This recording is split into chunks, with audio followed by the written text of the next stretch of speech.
Olá, no estudo de hoje, o estudo 91, temos três mitzvot, três proibições, ainda falando sobre as relações proibidas. Primeiro, proibição 352, ele fala que um homem não pode chegar-se a ter relações com o irmão de seu pai. Da mesma forma que vimos que tem uma proibição específica para o pai, apesar que a Torá ela proibiu de uma forma geral um homem ter uma relação com qualquer outro homem, a relação homossexual é proibida, a Torá ela acrescentou uma proibição para um homem que tem um filho que tem relação com seu pai. Então, além de estar transgredindo a proibição geral de ter uma relação com outro homem, uma relação homossexual, ele também está tendo a proibição, está transgredindo a proibição específica que é o próprio pai. E o mesmo se aplica com o irmão do pai, o tio. Ele tem uma proibição igual a do pai, que além da proibição de ter uma relação com qualquer outro homem é proibido, assim também o sobrinho não pode ter uma relação com o irmão do seu pai.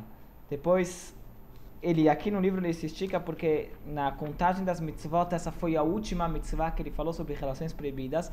E como aqueles que estão estudando dentro do livro, eles podem perceber que o Maimônides se estende e fala sobre a punição em cada uma delas. A maioria delas estão envolvidas com a pena capital, todas elas estavam envolvidas com pena capital. Às vezes variava o modo da pena de morte a ser aplicada, mas eram penas de morte.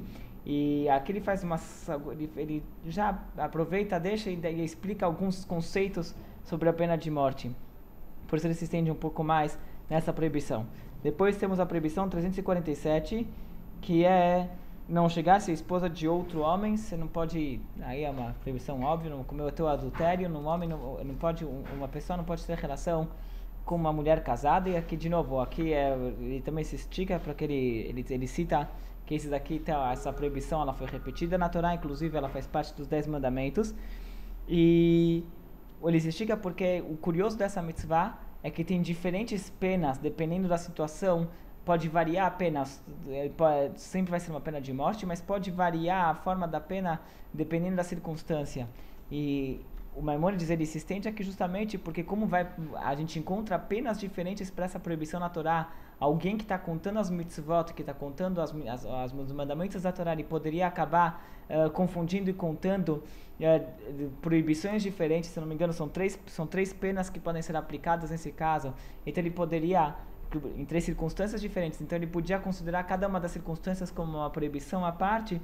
Por isso o Maimônides ele fala, não, são todas a mesma proibição. O que varia são a proibição era uma mulher casada, não pode ter uma relação com ela. Isso aqui se aplica tanto para o homem quanto para a mulher. Ele escreve aqui claramente que a proibição é para os dois.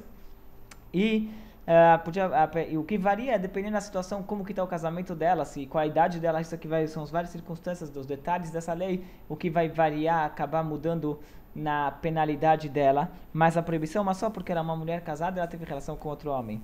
E como eu falei antes, essa proibição é tanto tanto para o homem quanto para a mulher. Depois temos a proibição 346, não unir-se a uma mulher menstruada, que é mesmo se ela é tua esposa. Uma pessoa não pode ter relação com a mulher no período menstrual dela. São vários detalhes dessa lei. Basicamente, uma mulher que ela ficou menstruada, ela entra num estado que ela não pode ter relações com o marido, e a única forma de ela poder voltar a ter relações é quando ela vai a um mikveh. Se ela não for no mikveh, por mais que ela já passou do período menstrual dela, ela ainda é considerada ela ainda é considerada nidá, ela ainda é considerada uma mulher impura para ter relações com o marido. E ela não pode ter, ela tem que ir na mikveh. O que é curioso aqui é que até uma mulher que já passou da menopausa e ela já não tem mais períodos menstruais, mas se ela não foi na mikveh nenhuma vez desde que ela teve a última menstruação, então ela ainda é considerada impura, por mais que já passaram-se vários anos, ela ainda é considerada nidá. E para poder continuar tendo relações com seu marido, ela também tem que ir no mikveh ela tem que ir no mikveh. Essa mulher só vai na mikveh uma vez, porque depois ela não vai voltar mais a ter necessidade de ir na mikveh. Mas essa mikveh tem um valor especial, uma mitzvah única que ela vai fazer, por não ter feito antes. E essa mitzvah que a pessoa, então, nessa época do período menstrual, que o casal não deve manter relações, são vários detalhes e vale a pena ir buscar mais detalhes sobre essa mitzvah.